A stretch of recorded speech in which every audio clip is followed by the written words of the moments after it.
Support for this episode of Trifles is brought to you by the Baker Street Journal, the leading publication of Sherlockian scholarship since 1946.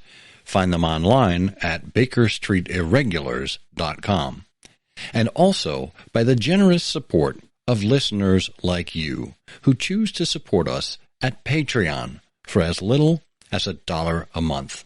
Patreon.com/trifles. Welcome to Trifles, a weekly podcast about the Sherlock Holmes stories. It is, of course, a trifle, but there is nothing so important as trifles. Yes, the problem was final, the house was empty, and his bow was last, but there are so many other details to pick apart in the stories. Pray, be precise as to details. You know the plots, but what about the minutiae? Why would the Pope engage Sherlock Holmes' services? Why did he receive the Legion of Honor from France? And why would he refuse a knighthood? You are very inquisitive, Mr. Holmes. It is my business to know what other people don't know. Scott Monty and Burt Wolder will have the answers to these questions and more in Trifles. The game's afoot. Episode 303, The Kernel of the Matter. Hello, and welcome to Trifles, the Sherlock Holmes podcast where we look into some of the details in the Sherlock Holmes stories. I'm Scott Monty. I'm Burt Wolder. And Burt, are you, I was going to ask if you were pooped out, but this is popped out, as in popcorn. So we're getting to the kernel of the matter. Oh, the kernel of the matter. No, I'm Poop Deck, actually. Poop Deck Pappy. Yes, I'm taking that role in the road company of Popeye that is traveling all across the country. Lovely. Well, you enjoy yourself. I know. Well, this is an episode of Trifles that we do every month, the third week of the month. It's under the umbrella of Master's Class, where we look at a piece of Sherlockian scholarship from the past, one that is exemplary in nature, and we call it out. And we not only use the topic to discuss this bit of minutiae in the Sherlock Holmes stories, but we use it as an example to help you understand how Sherlockian scholarship continues to thrive. So this should be a fun one. It is The Kernel of the Matter, which is about the early career of Colonel Sebastian Morant, and it's by our late and dear friend Nick Utekin. Nick passed away just a few weeks ago in August, and we actually did a tribute show to him on episode 249 of I Hear of Sherlock Everywhere. We'll put a link in the show notes to that, because Nick himself was a fascinating individual with lots of connections around the Sherlockian and Holmesian world, and also lots of connections to Oxford, which may come into play in this episode here. This episode can be found at ihose.co/trifles303, all lowercase, ihose.co/trifles303. That'll take you directly to our website.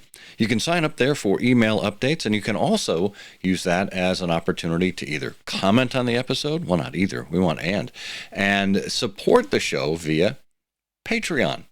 All of our Patreon supporters are eligible every month for a drawing for free back issues of the Baker Street Journal, and for quarterly drawings for free annual subscriptions to the Baker Street Journal. So for as little as $1 a month, you can do your part to help us continue to produce a quality show. That's in the eye of the listener, or the ear of the beholder, I guess. And you can use it as an opportunity to gain from it yourself as well, as many of our listeners have this year. So we thank you for that in advance.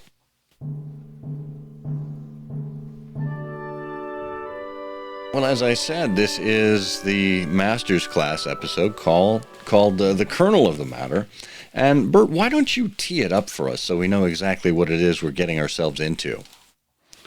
The wonderful thing about this particular example of masterful Sherlockian writing is that if you at all, hopefully, are interested in doing this sort of thing, it really does lay out a roadmap.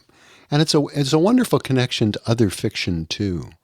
So, for example, many of our listeners may know the book Tom Brown's School Days that was written by a fellow named Thomas Hughes back in the middle of the 19th century. And in that book, there was a bully who was bullying this boy, Tom Brown, at school named Flashman. Well, this was a great inspiration to George MacDonald Fraser, who named this fellow Harry Flashman and produced 12 books, I think, about the adventures of Flashman.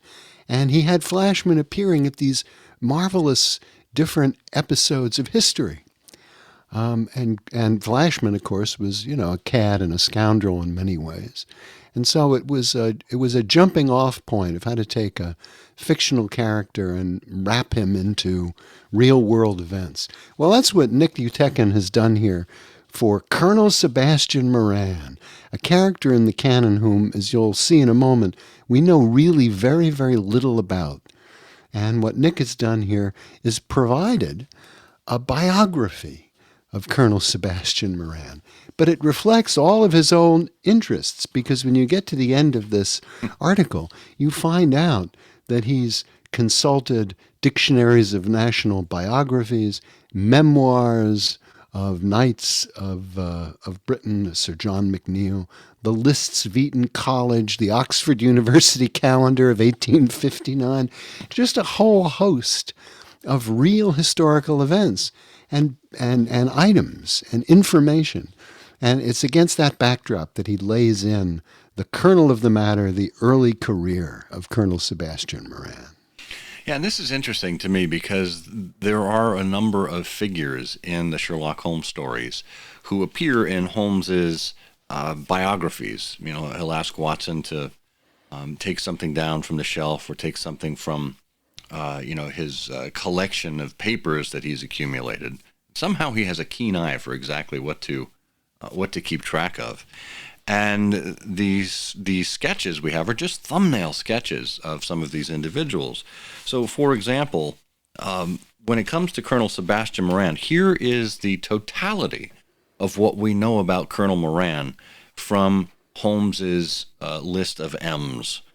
Morant, Sebastian, Colonel, unemployed, formerly 1st Bangalore Pioneers, born London, 1840.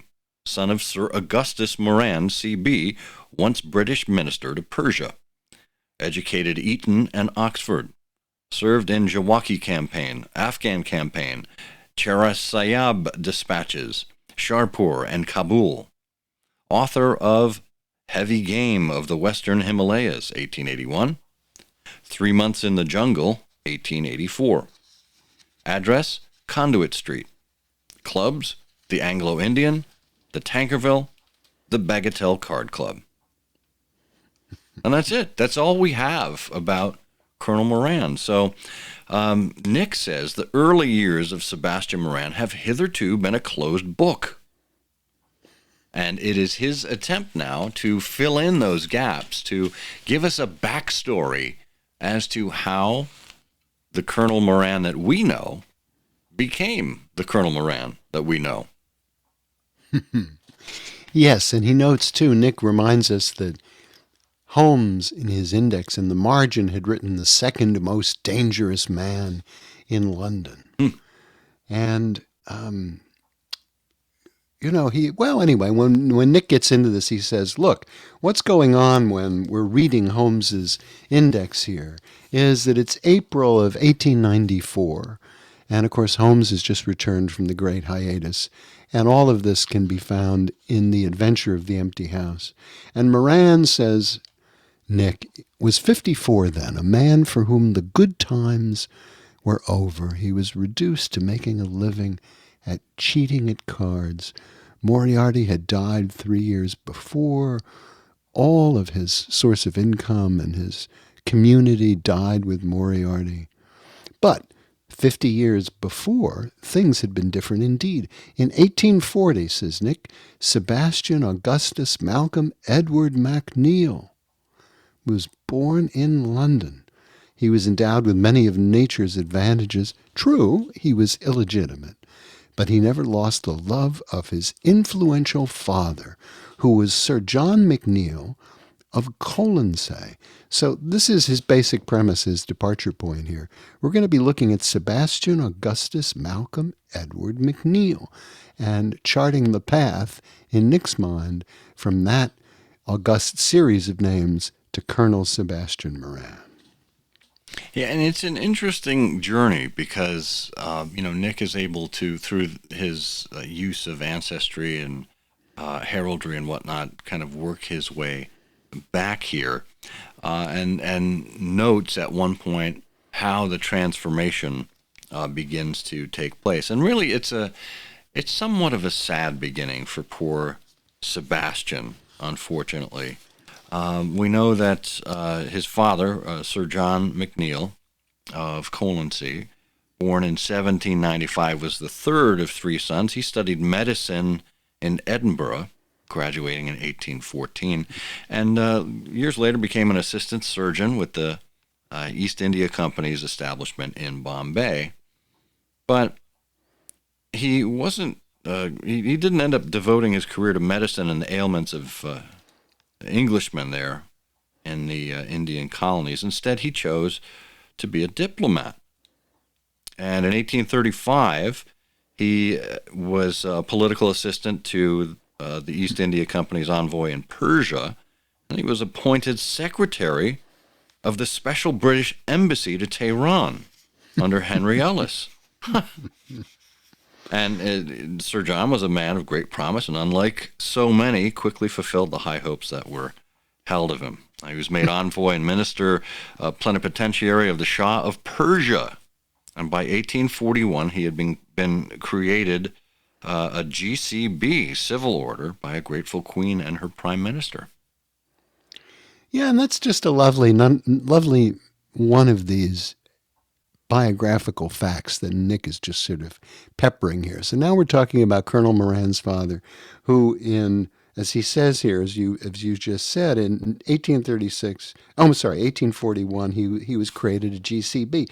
GCB is Knight of the Grand Cross, and that's one of the orders of the Bath, and that was established back in the early 18th century by George I, I think, and it's an award usually given for military service.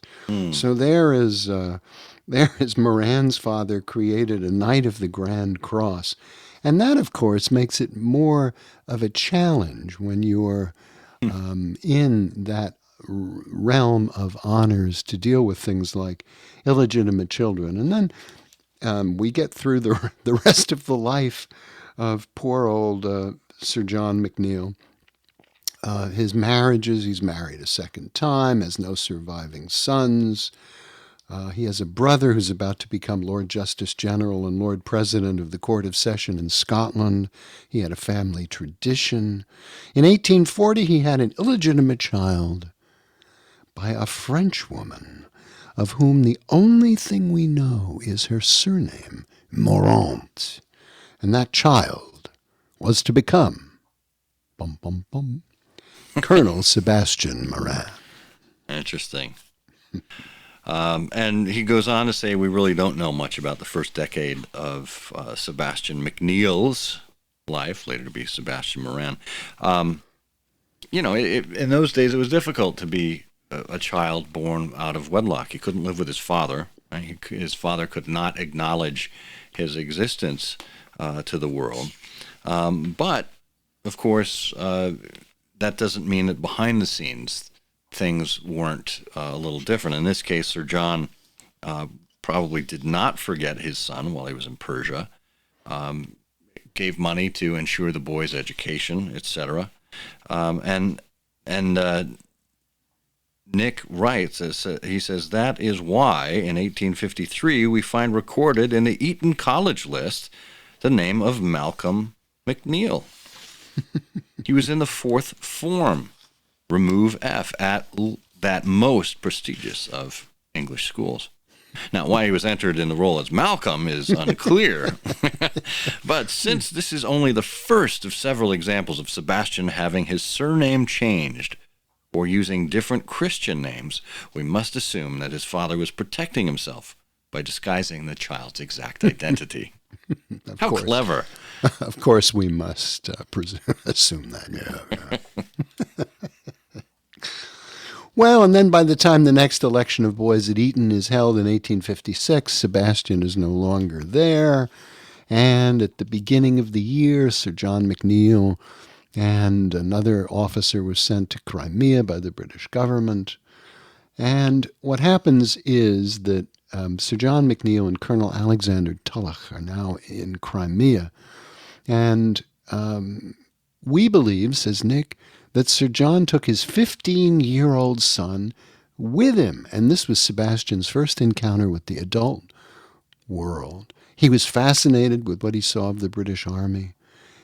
Although he was not present, he read of the stirring charge of the Light Brigade on the 25th of October, 1854, when 600 cavalrymen charged straight into the face of massed Russian artillery. And it was at this time, not oddly enough, at this time, that the idea of going into the army may first have occurred to him. But I would hope that he was thinking about perhaps being more deeply armored than the 600 who were in that awful disaster. Yeah. Well, we're going to pause for a bit here. If you'll join us for a listen to this particular ad from one of our sponsors, and join us half a league onward on the other side of the ad.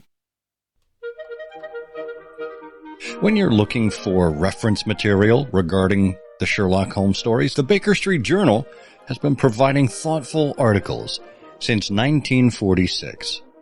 The topics range from the trifling to deep conundrums, but they all center around Sherlockian scholarship. And maybe you've been subscribing for years, or maybe you have yet to subscribe. But there's one resource that can make your research easier to do: the EBSJ. The EBSJ is an electronic copy of all the back issues of the Baker Street Journal from its inception in 1946 through 2011 in PDF format. That's 276 issues with more than 18,000 pages, spanning the old series to the new series, the Christmas annuals, all the way through 2011. It's entirely searchable, so you can find what you need in just seconds. Check out the EBSJ on BakerStreetIrregulars.com today. All right, and just by way of cross-promotion, we should note that we are running a contest, our regular quiz called Canonical Couplet, over on the I Hear of Sherlock Everywhere podcast. In episode 250, the prize we're giving away is an EBSJ. So head on over to ihose.co/ihose250 for our 250th anniversary show over there, and see if you can try your luck at the Canonical Couplet. Well, last we heard Sir John and young Sebastian were about to make their escape from from Crimea to the motherland, back to England. By January 1856, they were ready to head back. And of course, Nick Utekin, who wrote this article called "The Kernel of the Matter," is an expert with everything to do with Oxford. So he said 2 more years were enough to ensure that he was ready to enter the university. And of course, the unseen influence of Sir John would make it possible to get in there. He wished to go to Wadham College at the University of Oxford. The chance was not denied him there. The university calendar for 1859, we see the name of Edward Morant. That's Mourant, Edward Morant, having entered as having come up to Wadham in the Michaelmas term. Again, to avoid embarrassment for his well-known and much-respected father, Sebastian had agreed to continue his education under yet another combination of names. It's funny how this happens. This time adopting his mother's surname and making use of his own last Christian name. What Edward Morant studied at Wadham is not known. 25 years later, his son was to read mathematics at Oxford, but one cannot assume that the child followed in his father's footsteps. Well, and then we sort of skate into the heart of the matter here about the later life of Colonel Sebastian Morant. He's an educated 22-year-old. When he has finally completed his education, he has a master's degree from Oxford. And what to do? Well, he remembered what he'd seen a few years before in the Crimea and decided to go into the regular army. And, he decided to study hard, and he decided to be coached for entry into the army. And this is a lovely little touch that Nick has here, because we know from other instances in the Sherlock Holmes canon that the evil Professor Moriarty had a time as an army coach. This was an academic or a tutor who was advising and rehearsing and educating and tutoring people so that they could pass the exams required to become, to get a position in the regular army. And so, searching the directories of available and qualified army coaches, which I presume actually exist, he came across the name of a man recently come down to London after having somewhat sullied his reputation at a university in the north of England. And that man was Professor James Moriarty. Of course. Well, I love those early connections because, we can obviously tie them back together quite obviously in 1891 when Holmes makes his way to Reichenbach. So we get up to 1864. This was an important year for young Morant in other ways. He married, had a son, Walter Isidore, who was later to read mathematics at Merton College at Oxford. We don't know who the wife was, but Sir John McNeil was now 69 and retired. And at this point in his life, there's nothing that could be harmful in discovering that he had an illegitimate son. He was well through his career. He was already respected in many ways. So when Sebastian joined his regiment, still using the name of Morant, he was never to use his real name, McNeil. He used yet another Christian name. It's amazing how he changes his name to fit Nick's narrative. So this time he registered as Augustus Morant, and he's in the roll there for the 19th Foot, just after, as we look at the roll just after the Second Afghan War in 1881.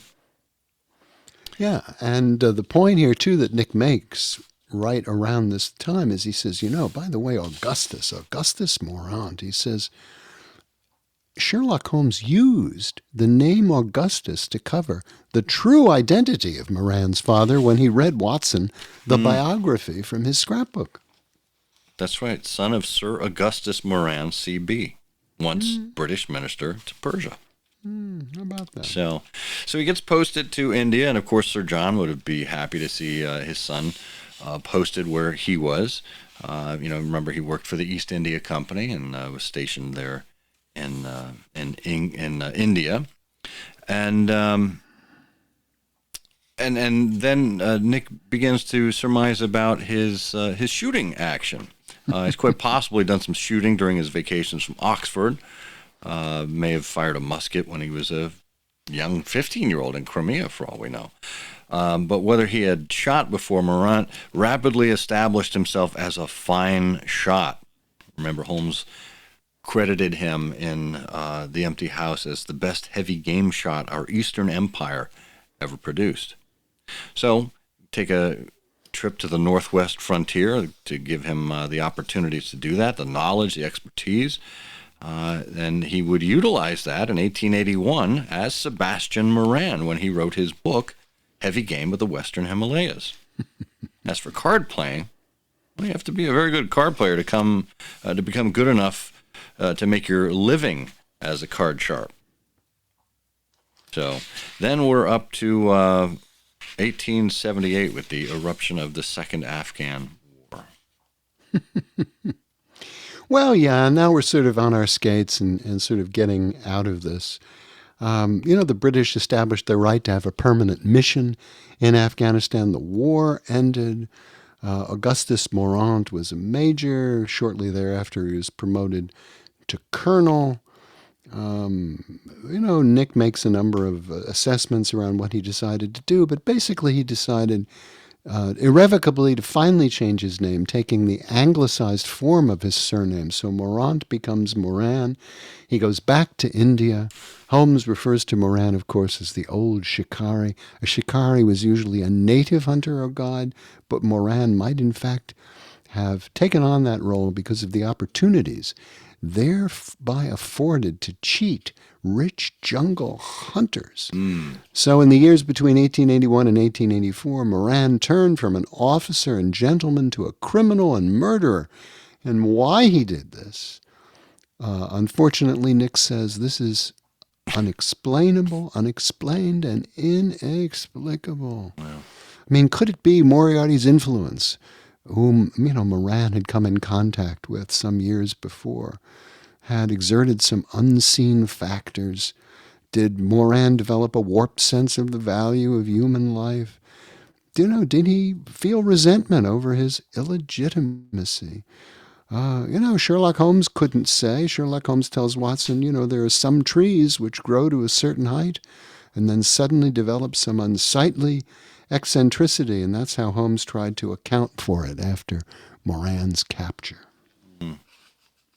And Nick kind of wraps up saying Moran did nothing actually illegal in India, but as Holmes deftly put it, without any open scandal, he still made India too hot to hold him.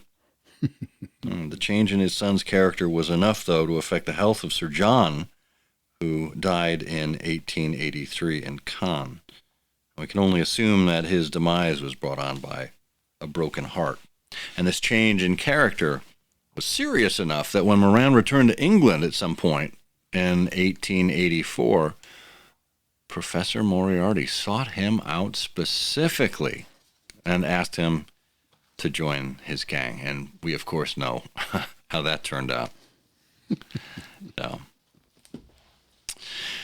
crazy stuff there, but completely believable with, under the pen of Nick Utekin. I think this is one of those things where we take what we know or what we can discover through historical research and tie it together with what we know about certain characters and weave them together to come up with this kind of master's class in Sherlockian scholarship.